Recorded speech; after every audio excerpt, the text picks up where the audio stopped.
It's slime time yet again, and it looks like Rimuru Tempest is going to be getting another brand new ally. Shocking, I know.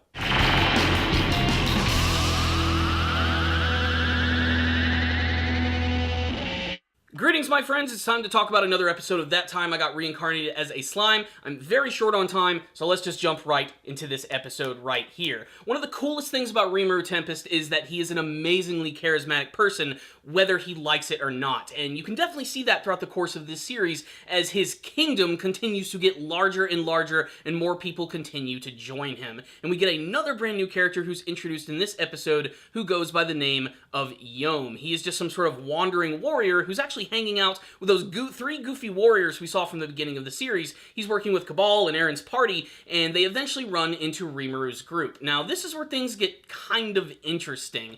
Rimuru is actually going to use this team strategically by pinning the victory on them. What I mean by that is he's going to make it seem as if these were the people that actually took down the Orc Lord. And the main reason he's doing this is because he's really getting the attention of the Demon Lords. They're all completely after his ass at this point because apparently they ruined some sort of plan. Apparently they were going to be using this Orc Lord as some sort of device or puppet to trick the world so that they could act in the shadows. But now that Rimuru has arrived and completely messed with their plans, well, things are going to go through a pretty massive change. We also get to see that some of the other Demon Lord's followers appear in this episode who get completely just destroyed by Milim when they arrive in this episode, mostly just because, of course, they're insulted. But, of course, you don't want to mess with Milim Nava. Not at freaking all. So the whole prospect of, like, the fact that they're going to be pinning this on this other group, I think that's pretty damned interesting, to say the least. But this character, Yom, I don't really know what to say about him quite yet. He kind of reminds me of, like, a medieval Sanji from One Piece.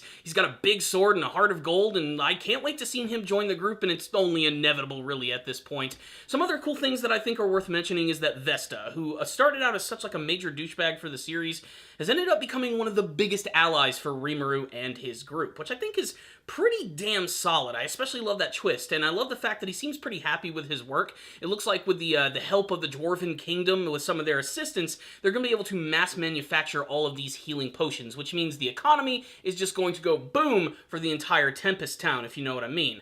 There's also the build-up of what Clayman is going to be doing at the end of the episode as he's sending out one of his weird clownish warriors, and he's sending her out to go investigate some sort of weird monster that has a name that I simply cannot pronounce. So, what's the rundown on this episode of That Time I Got Reincarnated as a Slime? This is probably going to be the shortest review I do of this entire series, but I just wanted to give my quick thoughts on this one. And again, the cornerstone of the series is that there is growth. There's always new characters.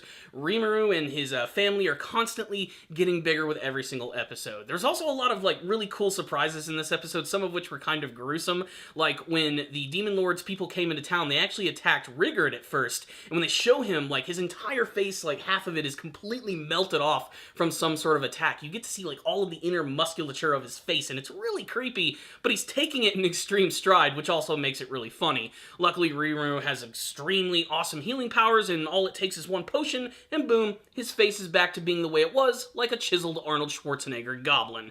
It was a really funny scene, and I loved that. I especially love that, like I said, Vesta has actually become an important character, something that really shocked me. I never expected him to come back, but to see him come back and have such a big personality change was really impressive. I especially love that he sort of squashed his beef with Kaijin as well. They're really getting along well here, and the fact that Gabiru is there as well, like, I never imagined the events of these characters eventually all coming together and working together as a group.